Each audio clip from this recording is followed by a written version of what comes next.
of September, a night they'll never forget. As we don't have the capacity.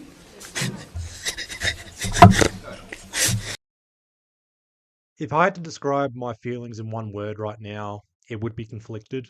I'm still conflicted. I went to bed last night conflicted on the result. I wake up this morning conflicted, looking back on this game. And as I record this round 23 review, I'm still conflicted.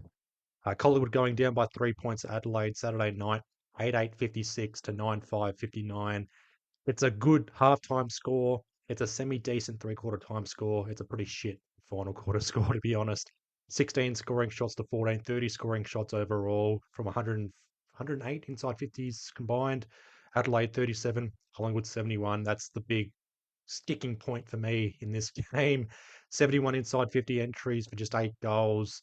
What is that? That's basically 1 in 9. 1 in 9 entries lead to a goal. Simply not good enough.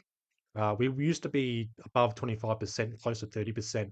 It's dropped below 25% now. Even in the first quarter, 24 inside 50s to just 5 goals. Had that fast start. Didn't think at all that we were back or anything like that. If we maintained it, yes, but I kind of knew this was going to happen, that Adelaide were going to bounce back. They had a poor start against the Hawks a couple of weeks ago. They bounced back, particularly that second quarter. But I sit here conflicted. I mean, the Freo loss, that was frustrating because we led for the majority of the game. Again, Voss kicked 6 goals. We missed basic opportunities. This game was another example of wasted opportunities, but this is a bit of a fork in the road or a tipping point or a turning point game for us because it can go one of two ways. We can lose to Melbourne next week, and that's top 4 all but gone, and that's pretty much our premiership chances are gone. Or we beat Melbourne, decent margin. Maybe results go our way in terms of margins, particularly Hawthorn against the Lions, Dogs and Freo lesser extent, but also Gold Coast with their 2 matches remaining. If those results go our way, if we remain in the top 4, then it's possible. The dream's still alive. This loss to Adelaide, this game overall, especially with it being a stalemate after half time, just a couple of goals between us, that it feels like there's a third installment. Like we need to break the ice or the tiebreaker game in finals. And I feel like we will play Adelaide again, but I don't feel confident we'll beat them again. I mean, it would be such a Collingwood thing, and I harp on this again. It'd be such a Collingwood thing to face Adelaide in the qualifying final and beat them in the qualifying final. It'd also be a Collingwood thing to beat them in the qualifying final and then lose to them in the grand final, or face them in the grand final, get out to a 5-goal lead, and then lose to them from there. So who knows? Adelaide aren't, prior to this year, they weren't known to be good in close games or played in these comebacks and whatnot. I mean, in 2023, they did that against Sydney, and then the bloody goal umpire screwed them out of finals. So this is vindication for them. Adelaide have sewn up top 2, so congratulations to the Adelaide Crows. And I think the Adelaide fans as well will say this. They weren't at their best here. There's areas of improvement in the past few games for them, and even the Hawthorn win as well. Areas of improvement. You can't give up a 4 or a 5-goal lead early in September and expect to get away with it. And again, in regards to being conflicted, this goes one of two ways. I'm not going to sway opinions. If you're happy with this loss, that's perfectly fine. That's justified. We bounced back. We improved on our performance last week against Hawthorn. That's all I wanted. If you went into this game expecting improvement, you got it. 3-point loss to the best team in the competition. I mean, regardless of where you're at on the ladder, you must feel pretty good that you can bounce back and also feel that you can take on the best team in the competition again and also get them next time. But I said in my preview videos, I wouldn't give Collingwood a pass mark if we were valiant in defeats or if we bounced back, improved, but still lost this game. And that's exactly what happened.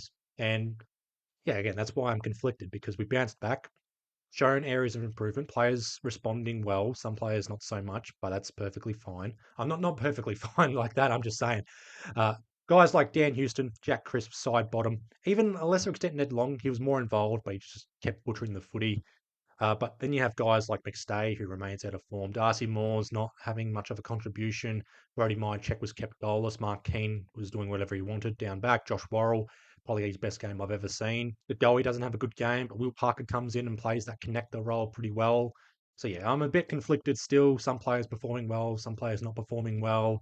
I thought our midfield, I guess you can say we slightly won the midfield battle. We won the clearances but lost the contested possessions. That's kind of expected from Collingwood at this point. We won the tackles.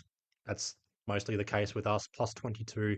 32 tackles inside 50. This feels like the Freo loss. We had 35 tackles inside 50 against them. We had 32 here against Adelaide. 39 forward 50 stoppages, and we didn't kick a goal from it. I mean, we're not known for forward 50 stoppages and leading to a goal unless we're playing bottom teams and we can kind of feast on them, but it's Adelaide, so we can't really do that against them. Adelaide's defense is it's just so disciplined, so fucking tight gripped right now. They're the best defensive side in the competition. And again, I keep mentioning the word conflicted. Timeline of this past weekend, you can see why. Friday, Brisbane smacked Freo. That pretty much guarantees us for top 8. And I will say that now, unless we lose to Melbourne by 200 points, we are playing in finals. So there's that. That's a positive at least. Giants smacked the Suns, so our chances of top 4 have slightly increased. And Melbourne kicking late goals against Hawthorn means we're hanging on to top 4 by a dandelion and off a cliff. So the equation is this: we have to beat Melbourne by a decent margin. Either Brisbane beat Hawthorn or Hawthorn beat Brisbane in a close one. And then we need Gold Coast to either lose one more game or they win their last 2 games, but it has to be close. So this will likely mean we have to bring the calculators out on Sunday, next Sunday that is, and possibly next Wednesday, when Gold Coast take on Essendon. I'm not too thrilled about relying on calculators and other results and probabilities and machinations, but that's where we're at. We get what we deserve right now. Once again, conflicted because I saw the comments from Craig McRae in the press conference last night. Obviously there's positives. I get that. And we responded well. The message resonated with the players and the playing group and the fans, and I get that. One thing that stood out was how he said that we're heading in the right direction. And maybe not slightly, but I do disagree with that point. The reality is, and again, being conflicted, we've lost 5 of the last 6 games. We haven't been on a top 8 side since May 30th. That was Hawthorn. So we've basically gone through June, July, August, all of winter without beating a top 8 side. Now I get it. We had a bit of an easy draw or fixture in July or in June, July, heading into that big run, starting against the Gold Coast Suns. But 5 of the last 6 games we've lost. We've lost 3 games in a row. Top spot, second spot, third spot, fourth spot. Ladder position wise, we are heading further down.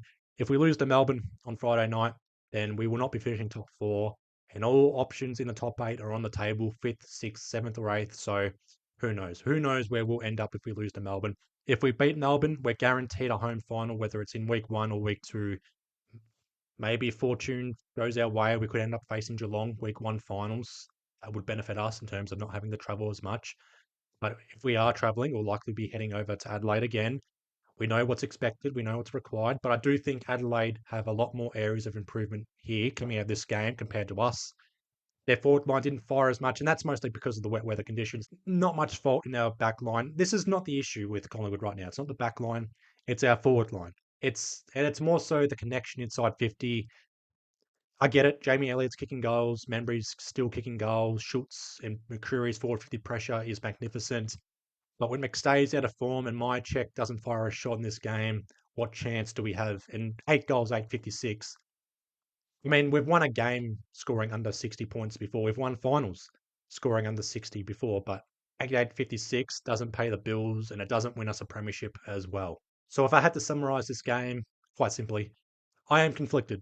I woke up conflicted. I went to bed last night conflicted. I'm recording this conflicted. And I finished this recording, or I'm about to finish this recording, still conflicted. There are positives, there are negatives. Jeremy Howe likely returns next week. Bobby Hill remains a mystery, full of change that no one sees. And it's not so much the personnel, it's the best playing group we've got, the most healthiest we've got in terms of our best 23 all year. The only players out are Jeremy Howe and Bobby Hill, and unless you want to include Sullivan and maybe Charlie West, this is the best it's going to look for us going forward. And I'm thankful we had no injuries in this game here and also in the VFL. I'm going to do a VFL standalone report later today because there are machinations in the VFL because we lost to Port Melbourne by 8 points, by the way. Again, I'll talk about that game in the VFL report, but because we lost by 8 points to Port Melbourne, the machinations are this on Sunday. And we don't know where we're going to finish until 5 p.m. today on Sunday. And that's if results go our way. So we sit in 7th spot right now. However, we don't require calculators for this. We just need simple results. If Richmond lose, we go up to 6th. If Box Hill beat Casey, Box Hill are on top, Casey are in 8th spot, then we should be able to finish in 6th spot. And if Williamstown beat Richmond, 6th spot. But if one of those teams wins or has a draw, we will be in the wildcard round. And I'm not too sure where or when we'll play the wildcard round. So yeah, disappointing results for Collingwood overall. Only one win. That's from the VFLW side. Congratulations to the Pies VFLW side, who have made their 4th VFLW Grand Final, beating Box Hill by 25 points. I'll talk more about that game in the VFL report. The AFLW side losing by 4 goals. We lose by 8 points to Port Melbourne. Port Melbourne's final game of the season in the VFL, and they have a scrappy win. They were due for a scrappy win like this, and it had to be against us. And Adelaide beating us by 3 points. So a lot to play out for the remainder of the season for us.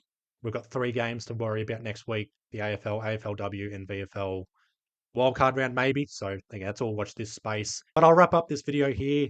Again, I'm still conflicted. I'm sorry to say this. I'm still conflicted. If you're happy about this game, props to you. I'm not so much happy. Again, just conflicted. It's a good bounce back. Areas of improvement were shown here, but we've still lost a game. It's 5 of the last 6 losses. We're hanging on the top 4 by a dandelion. Things are okay-ish, I guess, but we're going to know for sure. Apparently, we're heading in the right direction, according to Craig McRae, but if we beat Melbourne, then I know for sure. This is a results-based business. We need to beat Melbourne. We lose to Melbourne, and I think we can put a line through us for a flag this year, unless we produce a Bulldogs run of 2016. I mean, it is possible this season can show that any team from 1st to 9th can win the whole bloody thing.